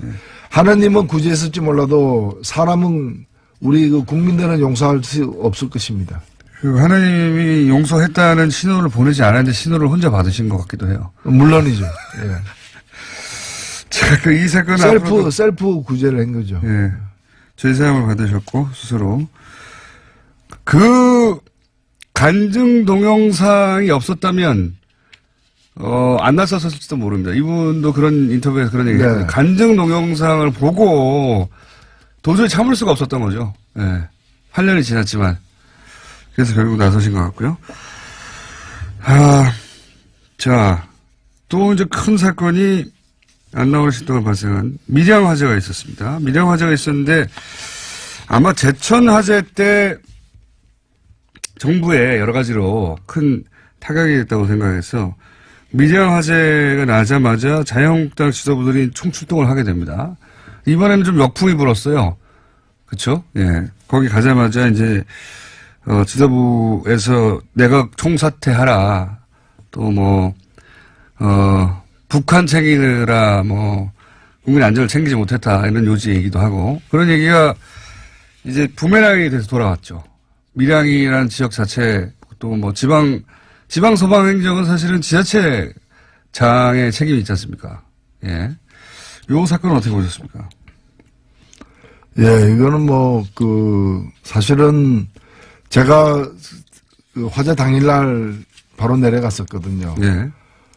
가서 당시에 그 밀양 소방서장이 예. 그 보고를 했습니다. 보고를 했는데 잊혀지지 않는 게 그분이 이런 얘기를 했어요. 자기들은 그 당시에는 이제 37분이 이제 사망이 확인됐던 시점이었는데 저희들이 최선을 다했습니다만은 37명의 인명 손실을 막지 못했다. 네. 정말 죄송하다. 근데 제가 가서 확인을 해보니까 3분 만에 소방 대원들이 출동을 했고 3분 만에 출동하면 엄청 빨리 온 거거든요. 엄청나게 빨리 한 거죠, 사실은. 기다리고 있지 않은 다음에야 어떻게 3분 만에 옵니까? 네. 그리고 가자마자 상황 파악을 제대로 해가지고 네. 옆 건물로 번질 경우에 옆에 요양병원이라는 게 뭔가면은 집에서도 돌보기 힘든 분들이 맞습니다. 거동이 불편한 분들이 그 94분이나 그게 있었거든요. 네. 여기로부터 이제 더 구출을 하면서 그리고 또 이 불꽃이 번지지 않게 하기 위해서 2층으로 올라가지 않게 하기 위해서 또 노력도 하고 최상의 노력을 했다고 저는 보여집니다. 초동대처도 잘 됐고 예. 이번에는 소방관의 잘못 탓할 부분이 없어요. 그렇습니다. 그런데도 이분이 뭐라고 얘기했는가 하면은 최선의 노력을 다했지만 37명 이 사망한 데 대해서 정말 책임을 느낀다. 죄송하다. 그 얘기를 여러 번 되풀이했습니다. 저는 그게 공직자의 자세라 보거든요. 그럼 정치하는 사람들이 보면 그게 지금 다 드러나고 있지만은 법이 잘못됐거나 제도가 제대로 안 됐거나 그 다음에 이제 여러 가지 이제 소방 안전 관리를 갖다가 그 감독 기구가 정부 아닙니까? 네. 그리고 지방 정부잖아요. 밀양시, 경상남도 다 이런 책임이잖아요. 그리고 소방 자체가 된 게 지금 20년 가까이 됐는데 네. 지휘 권한이 다 지방자치단체의 장에게 있는 맞습니다. 거거든요. 예. 그렇다면은 그래서 저는 첫날 홍준표 대표가 안 가길래 원내대표만 보내고 자기는 당분간 분향소 차려지면 가겠다는 식으로 미루더라고요. 모든 당대표가 그날 다 갔거든요. 네. 본인이 안 가길래 저는 경상남도 도지사를 지냈기 때문에 그 책임감 때문에 네. 참 면목이 없어서 못 가는 모양이다. 저는 당연히 그렇게 생각했죠. 근데 가가지고 엉뚱하게 무슨 이상한 얘기를 또 정권 총사퇴해야 된다는 식으로 돌려대는 거 보면 이건 정말 공직자로서 있을 수 없는 일이다. 저는 그렇게 생각합니다. 앞뒤도 안 맞아요, 사실은. 왜냐하면 이게 여기 지방직 소방관들은 인사, 행정, 그 다음에 지휘권 전부 다 지자체 자격이 있거든요. 본인들에게 권한이 100% 있는 겁니다. 근데 거기는 다 자유한국당이에요. 도의원도, 그리고 시의원도. 90%, 99%입니다. 경상남도 도의회 의원 중에 예. 지역구 의원이 90%고 10%가 이제 비례 예. 후보인데 지역구 의원 중에 야당은 한 명이에요. 그 한 명이 정의당입니다. 아, 그렇군요. 여영국 의원이라고. 그렇군요. 예. 예. 깨알 같은 설명이지만은 거기는 자유한국당이 사실상 도의원, 시의원, 그리고 국회의원, 시장, 도지사 다 차지하고 있는 것입니다. 그렇습니다. 예. 그거 그러니까 다 자유한국당이에요. 제일 먼저 만약에 책임을 묻는다면 스스로에게 묻었어야 하는 거죠. 그렇죠. 만약에 그런 사안이다 보니 사실은 시민들도 와서 이제 이런 자유한국당이 찬스라고 본 것 같은데, 정부를 공략할 찬스라고 본 것 같은데, 거기에 대해서 거꾸로 당신들은 뭘 했냐, 그런 비난을 좀 많이 받았죠. 이번에는. 네. 그런 영상들도 많이 찍히고. 자, 밀양 사건에 관해서는 정치적 지점에서는 그렇게 해석된 사건이 있었고요. 그리고 저희가 이제 이 시간 시작하기 직전에 무슨 얘기를 하다가 불이 들어온지도 모르게 얘기하고 있었냐면, 국민의당 얘기 잠깐 하고 있었습니다. 국민의당에서 지금, 민주평화당과 평화민주당입니까? 평화민주당이군요. 아니요. 민주평화당. 헷갈리네. 하여튼 두 개가 들어가 있습니다. 민주와 평화. 민주와 평화에 들어있는. 민평당의, 창당, 발기인의 이름이 올라간 분들과, 그 다음에 대표 당원으로 국민의당에 올라간 분들이 한 1000명 정도 겹친다는 거예요. 그래서 지금 전당대회가 어렵다는 식의 발표가 어제 있었습니다. 근데 저는 이걸 보자마자, 만약 이때까지 그 어떤 문구나 조항도 다 싸그리 원하는 대로 해석하고 왔잖아요. 그러면 사실, 만약에 전당대회를 바로 할 거면, 전당대회,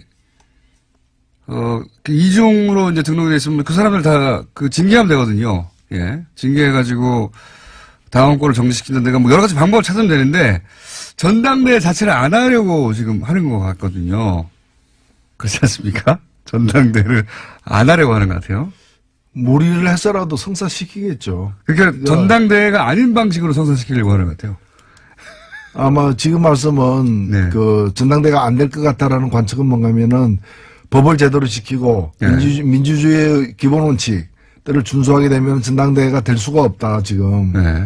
왜냐하면 이제 의결권을 갖고 있는 전당대 참가자가 몇 명인지가 지금 확인이 네. 안 되는 상황이고 네. 또 그게 여러 사람이 겹치는 네. 1000명 가까이 겹치는 이제 이중적인 그렇죠. 문제까지 다 해결해야 되니까 이거는 정상적인 전당대회가 불가능하다는 진단인데 네.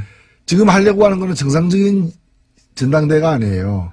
어차피 지금 현재 스코어. 그래서 모든 걸 무리를 감수하고서라도 이제 통합 결정을 일단 네. 내리고야 말겠다라는 식으로 밀어붙이고 있기 때문에 제가 볼 때는 무리를 해서라도 할 것 같아요. 전당대회를 할 것이다. 예. 저는 전당대회를 안 하려고 이러는 것 같습니다.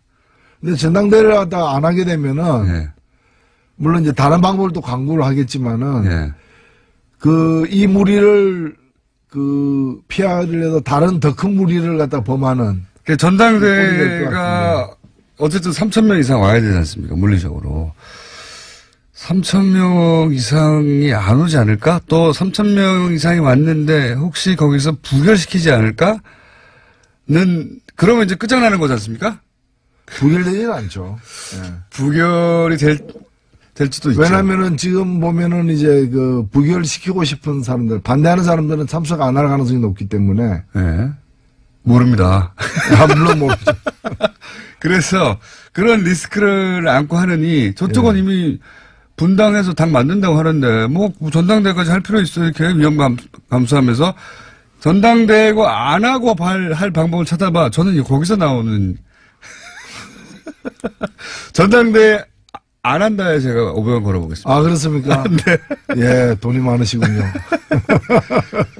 물론 상상할 수 없는 일인데 예. 지금까지의 이 어떻게든 통합을 시키겠다고 하는 드라이브의 강도로 볼 때 전당대회조차 어떻게든 해가지고 저는 방법이 떠오르지 않아요. 떠오르지 않는데 이때까지 안 될 거라고 했던 걸 다 방법을 찾아왔지 않습니까? 예. 23곳의 비디오 중계 이런 거로 상상할 수 없었던 창의적인 방식으로 해철해 나왔기 때문에 또 헤쳐나가지 않을까.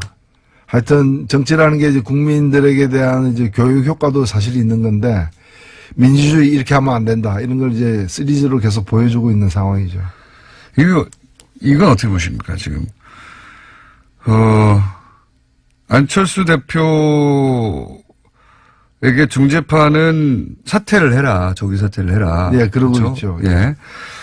안철수 대표는 본인이 사퇴하면은 안 된다. 예, 전당대회 무산되거나 그럴 것이다. 그래서 사퇴를 못 한다. 그치만 백의종군 하겠다. 끝나고 나서 사퇴한다는 얘기겠죠. 아마도. 예. 이 통합이 끝난 다음에. 그런데 유승민 대표가 안철수 대표가 사퇴하면 나는 이 통합 자체를 다시 생각하겠다. 이거 어떻게 합니까, 이거? 이거 어떤 상황입니까? 좀 해설 좀 해주세요. 예, 일단은 중재파라고 불리우는 5명 예. 혹은 6명 정도 되는 분들이 어느 쪽으로 힘을 실어주는가가 굉장히 중요하죠. 중요한 순간이 되어버렸습니다. 그분들의 마지막 요구가 그분들은 계속해서 이제 안철수 대표가 이 사태에 대한 책임을 지는 의미에서 사퇴를 갖다가 하는 것을 최소한의 조건이다. 이제 이렇게 주장을 해왔는데 원래는 이제 전당대회 전에 사퇴하는 거였어요. 요구가. 근데 그게 안 받아들이니까 요구를 약간 바꿔가지고 전당대회에서 왜냐하면 이제 사퇴할 용의가 있다. 다만 내가 사퇴하면 통합 자체가 어그러질 수 있다. 이게 이제 안철수 대표의 주장이었기 때문에 그러면 통합하자마자 사퇴하라. 그렇게 바뀌었는데. 예, 뭐 결혼식 끝나고 물러가라 뭐 이런 거죠. 예. 그렇게 하니까 이제 그걸 받아들였어요. 일단은 중재파와의 어떤 접촉에서는 받아들인 것 같아요. 그리고 이제 근데 거기에 대해서 이제 유승민 대표가 그러면은 이제 이건 난 다시 생각하겠다. 이 결혼을 뭐. 다 나가리 뭐 이런 상황이 되는 거죠. 왜냐하면 유승민 대표 입장에서는 그렇다면 본인이 예를 들어서 국민의당 쪽에서의 누군가 대표 나와야 되니까 대표는. 그럼 본인과 뭐 박주선 의원과 같이 쓴다든가 이런 상황은 본인은 받아들일 수 없다 이런 거겠죠. 지금. 예, 그리고 거기는 지금 9명밖에 안 되지 않습니까? 물론 이제 국민의당이 몇 명이 참가할지는 여전히 미지수이긴 하지만은 국민의당보다도 3분의 1 이하로 적은 수기 때문에 이 통합의 파트너가 잘 버텨주지 않으면은 거기 가서 이제 묘하게 되는 상황이죠. 그래서 그리고 또 하나는 뭔가 하면은 안철수 대표는 물러났는데 왜 당신은 안 물러나냐. 이 얘기가 국민의당으로부터도 지금 나오고 있기 때문에 일부에서. 네. 너도 물러나라고 하고 있죠. 그렇죠. 그래서 통합했는데 통합의 주역은 다 없어지는.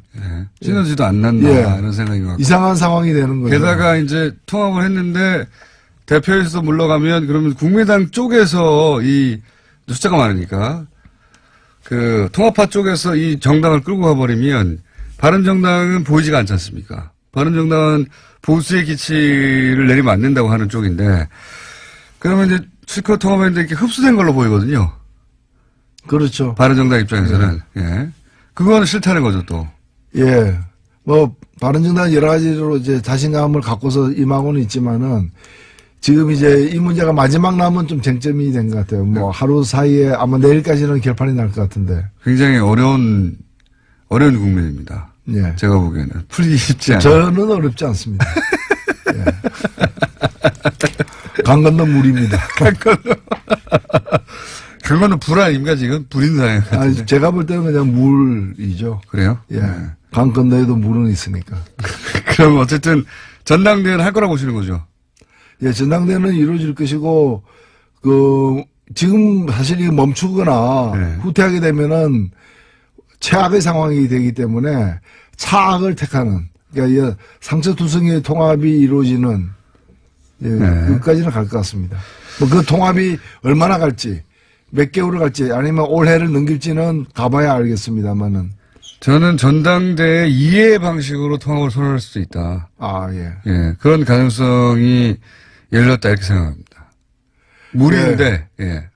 그렇게 되면은 정말 굉장히 다이나믹한 상황이 되죠. 물론 제가 뭐 큰 관심은 없습니다만은. 자, 매우 쳐라. 오늘 커다란 말씀을 남기고 매우 쳐라. 앞으로 가끔 써야 되겠습니다. 그거 따가지고 오디오로 매우 쳐라. 예. 지금까지 정의당의 노회찬 원내대표. 청와대 사이트에 또 태형을 부활시켜주세요.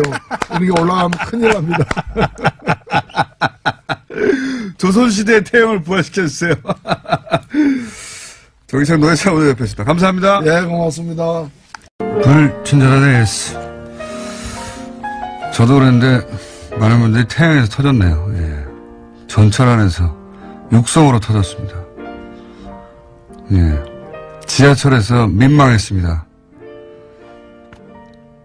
버스에서 쓰러졌습니다.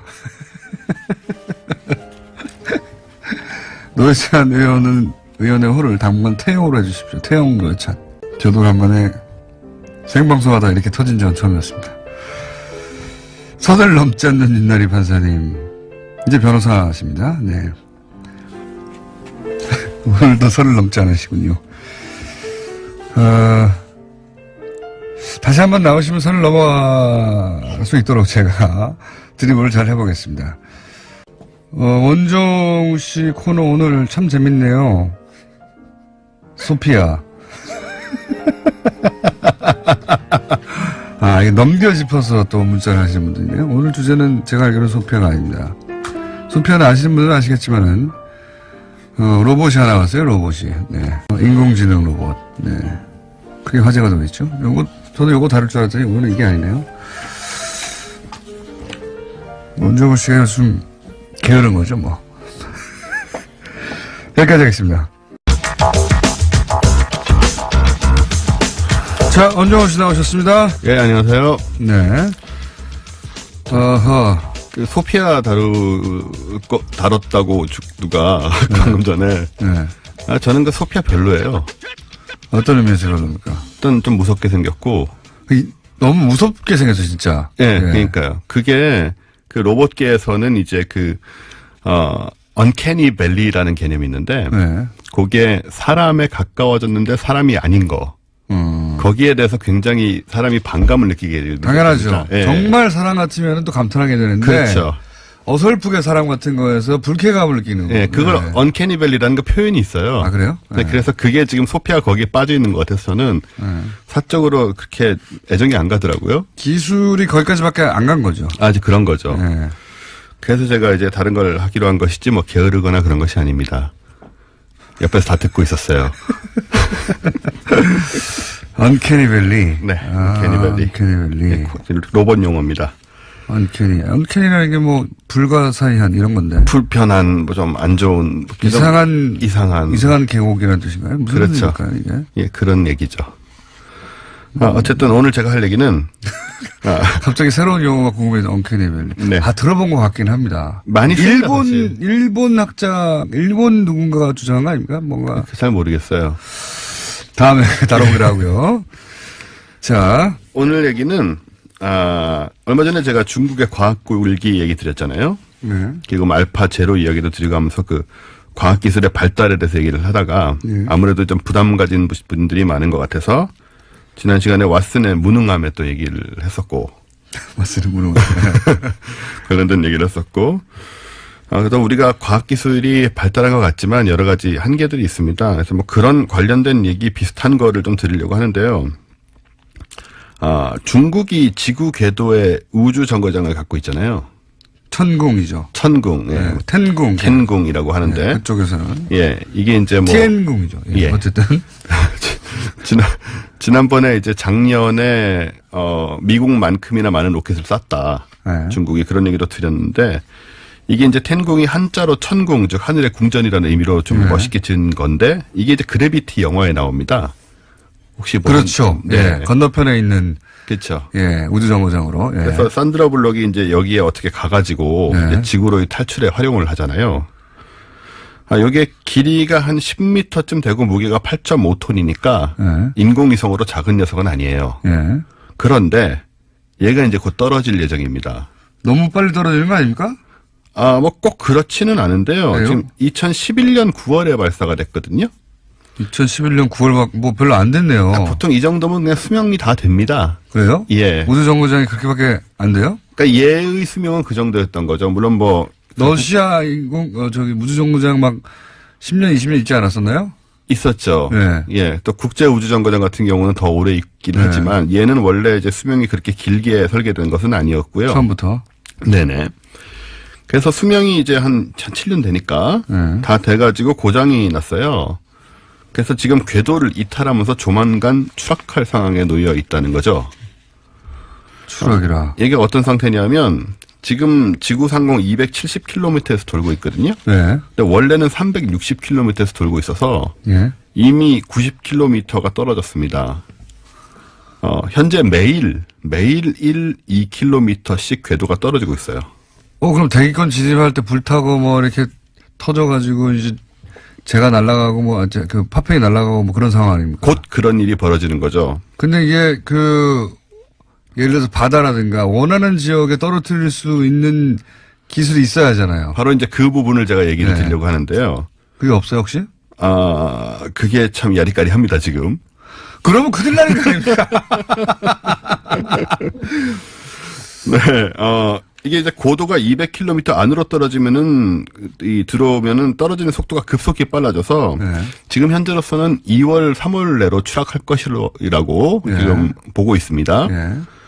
지금 걱정되는 면이 있다면, 이 텐궁이 떨어질 지역이, 그러니까 얘가 지금 돌고 있는 궤도가, 네. 대략 북위 43도에서 남위 43도 사이예요. 네. 여기는 굉장히 많은 사람과 도시가 있습니다. 대표적으로 도쿄, LA, 뉴욕, 마이애미, 리우데자네이루, 로마, 시드니, 베이징, 방콕, 뭄바이, 그리고 한국 전역이 포함되죠. 서울, 부산, 평양, 네. 그래서 요즘 이제 뉴스에 조금씩 지금 나오고 있어요, 인터넷에. 한반도에 추락하는 게 아니냐. 이런 걱정스러운. 가능성이 목소리가. 제로는 아니라는 거죠, 지금. 예. 그리고 만약에 추락하면 어떤 일이 벌어지느냐. 네. 이제 이게 문제 아니겠습니까? 추락하면 뭐 파편을 맞는 거죠. 예, 그렇습니다. 근데 이제 사실 결론적으로 말하면 예. 아무 피해도 없을 가능성이 99%이긴 합니다. 다 타버린다? 일단 지상으로 떨어지면 이제 대기와의 마찰로 인해서 다는 아니고 거의 이 부분 네. 약간 또 걸리는 건데 거의 다 타게 되고요. 조그만 거 하나 맞으면 죽어요. 떨어지면 안 돼요. 사실은 어디 표현 보니까는 나사 하나만 떨어져도 이게 엄청난 속도로 떨어지기 때문에 그러니까요. 충분히 사람을 죽일 수 있는 정도의 이제 속도가 되는데 어쨌든 이제 일반적인 원칙은 거의 다 타고 약간 잔해가 떨어진다고 해도 뭐 인구 밀집 지역이란 건 사실은 굉장히 좁은 부분들이잖아요. 네. 그래서 가능성이 희박하지 않느냐. 확률적으로 그렇다는 얘기입니다. 확률적으로 그렇죠. 제 말은. 예. 확률적으로 지구 이제 뭐 전체 면적에 비하여 바다도 많고 바다도 많고 황무지도 많으니까 예, 우리 뭐 한반도를 따지더라도 네. 산이나 이런 데도 많고 그렇죠. 도시는 전체에 얼마 안 되니 네. 따지고 보면은 통제가 안 되더라도 확률적으로는 거의 뭐 0.000 뭐 이렇게 된다. 뭐 이런 식인 거 뭐 아닙니까? 수조 분의 1%다라는 얘기를 하고 있어요. 확률적으로는. 네. 예. 확률이 안심시켜주지 않는 영역이네요, 이거는 근데. 근데 사실은 이게 처음은 아니고 네. 과거에도 우주정거장이 떨어진 적이 있습니다. 제가 궁금한 건 이거예요. 제가 정확하게 기억에는 안 나는데 러시아에서 네. 이 우주정거장을 쏘고 나서 우주정거장이 소위 자기들이 이제 더 이상 수리를 못하고 네. 생명이 다 있다 싶을 때 어느 지역에 떨어뜨리겠다라는 네. 계획을 수립하고 뭐 이랬던 기억이 있거든요. 그랬죠. 예. 근데 중국은 자기들이 원하는 지역에 떨어뜨릴 만한 기술이 없는 겁니까? 아니면 뭐래요, 중국에서는? 그것에 대해서 이제 얘기를 드리려고 하는데, 네. 그 전에 1979년에 이제 미국의 스카이랩 떨어질 때는 네. 통제를 잘 했습니다. 예. 그래서 얘는 이제 무게가 74.5톤이라서 굉장히 큰 거예요. 네. 얘는 의도적으로 이제 궤도를 조종해서 사람이 없는 인도양과 호주 사막 지역에 약간의 잔해가 떨어졌는데, 예. 참 신기하게도 그런 와중에도 집 한 채를 부쉈습니다. 근데 사람은 안 다쳤어요. 그거는 그 사람이 운이 좋은 거죠. 집 한 채가 손상됐습니다. 네. 그다음 말씀하신 건 이제 미르죠. 네. 예, 이제 소련 예. 러시아 우주정거장 미르도 2001년 3월에 네. 얘도 21톤짜리라 큰 겁니다. 네. 남태평양에 추락했기 때문에 피해가 없었습니다. 그래서 이런 늘 일어나는 건데 지금 좀 걱정하시는 대로 네. 텐궁 1호의 경우는 중국 측에서 통제력을 상실했다는 이야기가 여기저기서 흘러나오고 있습니다. 통제력을 상실했다는 것은 중국이 원하는 궤도로 돌지 않고 있다 이런 거 아닙니까? 그렇죠. 그리고 그 원하는 지점으로 떨어뜨릴 수 없는 상황이 아니냐라는 말이 나오고 있습니다. 왜 그런 말이 나오죠? 궤도가 이상하다? 궤도가 이상하다든가 주변의 관측 결과 좀 그런 게 아니냐. 근데 중국 측에서는 당연히 부정을 하고 있죠. 그럼 어떻게 인정합니까? 예. 그리고 사실이라고 해도. 그렇죠. 그래서 중국 같은 경우에 이제 이런 미사일 것도 발사해야 되는 거 아니에요, 여러분? 중국 같은 경우는 인정을 안 하는 타입일 것 같고 하니까 그래서 만약에 통제력을 잃었다면 이제 정말 운이 나쁘면 사람이 사는 지역의 일부 잔해가 떨어질 가능성도 배제할 수는 없다. 예, 그래서 사실 이게 좀 우리 정부가 대비를 하고 있어요, 이런 거를. 이거 어떻게 대비해요? 어떻게 떨어지는? 일단 정부는 한반도에 텐궁의 잔해가 떨어질 확률을 0.4% 정도로 보고 있습니다. 높게 보고 생각보다 있네요. 높아요. 그러니까요. 0.0001%가 아니고 0.4%면 높은 편이네요. 예, 높은 편입니다. 그리고 이거는 떨어지면 큰일 나는 거니까요. 0.4%라도. 예, 특히 대도시에 떨어지면. 네. 그래서 사드 안 됩니까? 사드? 사드 이럴 때 쓰라고 있는 거 아닌가? 그러니까요. 사드 이거 텐궁 맞추면 안 됩니까? 네, 사드 그렇게 되면 사드가 우리 생명의 은인이 되는 그 상황이네요. 0.4%를 0%로 만들어버리는 사드. 그래서 작년 11월에 이미 천문연구원에서 이것을 대비한 우주위험 대응 훈련을 실시를 했어요. 뭘 했는지는 잘 모르겠습니다. 어떻게 대응하죠? 대응훈련을 했다기 이해가 안 이렇게 되는데. 숨고 이런 거 아닐까요? 잘 모르는데. 덜 놀래기 이런 건가요? 심호흡? 예, 제가 몰라서 이렇게 말씀드려 천문연구원 죄송합니다. 네. 그리고 이 과기정통부하고 예. 천문연구원이 텐궁 1호의 움직임을 계속 모니터를 하고 있긴 해요. 네, 그 0.4%를 대비하기 위해서. 그냥 쳐다보면서 운이 좋기를 바라는 거잖아, 이거는. 예, 그렇습니다, 사실. 왜냐하면 대비가 어떻게 대비가 되냐 이것이 나는. 어디에 떨어질지는 추락 1시간이나 2시간 전에 알 수 있어요. 어떻게 대비. 그러니까 제가 보기엔 대비는 놀래지 말자예요. 어떤 경우에도 놀라지 않도록 다 같이 참선합시다 이런 거 아니에요? 부동심. 게다가 이게 좀 엄청난 크기의 덩어리로 떨어지는 건 또 아니잖아요. 아니죠. 파편이 되니까. 조그만 파편으로 떨어지는데 이게 지금 알 수 없는 게 얼마나 큰 파편이 떨어질 것이냐, 얼마나 탈 것이냐. 그것도 알 수가 없죠. 그것도 알 수가 없고 예. 한두 시간 전까지 알 수가 없고. 대기권 진입하면서 얘가 어떻게 돌아서 어떻게 불이 나가지고 어떻게 예. 압력을 견디냐 뭐 이런 거잖아요. 그게 네. 이제 한두 시간 전에는 알 수 있다라는 상황이라 사실 그렇게 마음 편한 상황은 아니에요. 그러면 지금. 이렇게는 할 수 있을 것 같아요. 만약에 한두 시간 전에 이게 그 한반도에 떨어질 네. 가능성이 있다. 그럼 제가 보기에는 그 정부에서 네. 신호를 보내야 됩니다. 그 요즘 문자 잘 오잖아요. 그렇죠. 딱 보내가지고 재난 문자. 예. 콘크리트 건물 안에 계십시오. 가능하면 그런 정도의 안내를 해야 되지 않을까. 그래서 정말 운이 나쁘면 잔해가 이제 우리 집 옥상에 떨어질 수도 있는 거예요. 그게 그 옥상에 떨어져서 옥상에 예를 들어서 그 뭡니까 콘크리트를 조금 흠집을 내고 끝나면 모르겠는데 이게 어느 정도 충격량인지 모르겠네요. 초속 몇십 킬로미터로 떨어지기 때문에요. 네. 웬만한 잔해면 다 뚫고 들어올 거예요, 아마. 집을. 네. 근데 이렇게 운이 나쁘면 어떡하겠습니까? 할 수 없는 거지. 방법이 없어요, 이건. 중국을 나중에 탓할 수밖에 없고. 어쨌든. 그러면 네. 다음 시간 이걸 알아봅시다. 예. 그런 경우에도 견딜 수 있는 정도의 아스팔트, 콘크리트 두께는 얼마니까, 뭐 이런 거. 하여튼 좀 알아볼까요, 진짜? 예. 그래서 이제, 만에 하나 그럴 경우, 2시간 전에 이런 경보를 받을 경우, 요런 건물로 뛰어가시오라든가. 그 건물들 지정을 해가지고. 예. 물론 대부분은 안 뛰어가겠죠. 근데 마음에 안식을 얻고 싶은 분도 있을 수 있잖아요. 대부분 그 듣고 말겠지만, 아, 거기 가면 되긴 되는구나. 네. 생각할 분도 있을 수 있으니까. 그래서 이 상황이 지금 소위 말하는 중국의 과학 굴기에 어떤 시험대가 하나 되고 있지 않느냐. 이게 컨트롤이 되느냐. 어떻게 원하는 대로 남태평양에 지금 떨어뜨릴 계획인데 그게 만약 안 되면 이제 중국이 과학적으로는 또 체면을 크게 구기는 상황이 되겠죠. 그래도 부럽네요. 인공위성을 쐈다가 이제 수명에 닿을 때까지 네. 수명에 닿 있다는 자체가. 우리는 아직 그런 걱정할 필요 없으니까. 그러니까요. 네. 원정호 씨였습니다. 감사합니다. 감사합니다. 내일 뵙겠습니다. 안녕.